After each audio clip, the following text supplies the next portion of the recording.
And if your memories are like mine, the buildings, the textbooks, the tables and chairs, they mostly melt away. What remains is the teachers, the ones who inspired us, whose classrooms were happy places where learning came alive. I was lucky enough to have my former Spanish teacher, Miss Hack, introduced me at Labor Party conference last year, and that meant the world to me because the best teachers become part of who we are as adults. And Miss Huck is a part of me. Why? Because at its heart, teaching is a deeply human relationship. It's a flash of connection, a light passed from teacher to pup, person to person, generation to generation. It's a relationship that existed before the iPads, or before Ofsted or exam boards, before schools or even education secretaries.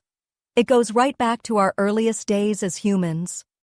Everything in education that has come since, everything that is delivered for children, it has sought to support that deeply special relationship between the teacher and the tall. And we'll do the same with this new, exciting wave of technology to drive high and rising standards as a modernizing force across education. So here's my vision for the future. We're deploying AI to make that vision a reality, recognizing it as the game changer that it is. It's happening already. Over 2/3 of those using generative AI in education see it's having a positive impact, and we're going further. Last week, I announced that £1 million of funding has been awarded to 16 developers to help teachers with marking and tail of feedback to students. But my department continues to support New York National Academy, whose AI lesson assistant is helping teachers to plan personalized, high-quality lessons in minutes. And for children, that means more attention, higher standards, better life chances for teachers, less paperwork, lower stress, fewer drains on their valuable time.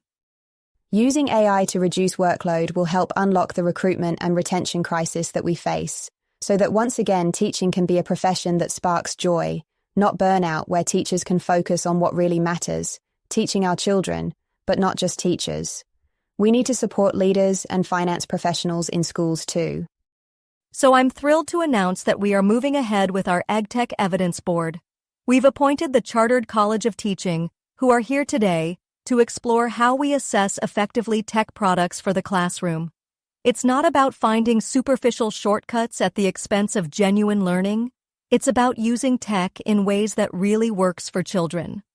So, I'm excited about the difference this new age of ED tech can make for children with special educational needs and disabilities. I would assume that for many children, EdTech isn't just a nice-to-have, it's fundamental to their learning. So we are commissioning brand new research to see how different agencies can best come together to encourage schools to use assistive technology as effectively as possible.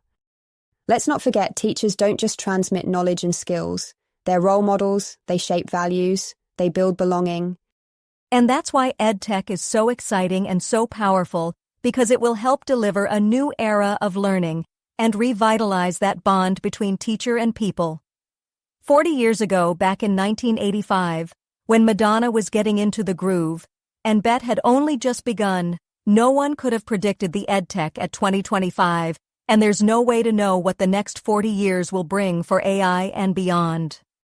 But my hope is that in 2065, the teacher-pupil bond will be stronger than ever, because that's why I'm here today, standing in front of you, once a shy girl from a council street in the northeast of England, now the Secretary of State for Education, because my teachers lit that fire of learning in me. Our task now is to capture the power of technology, to place it at the center of mission-led government, and our plan for change to connect schools, to support teachers, and to light that same fire for all of our children. Thank you very much.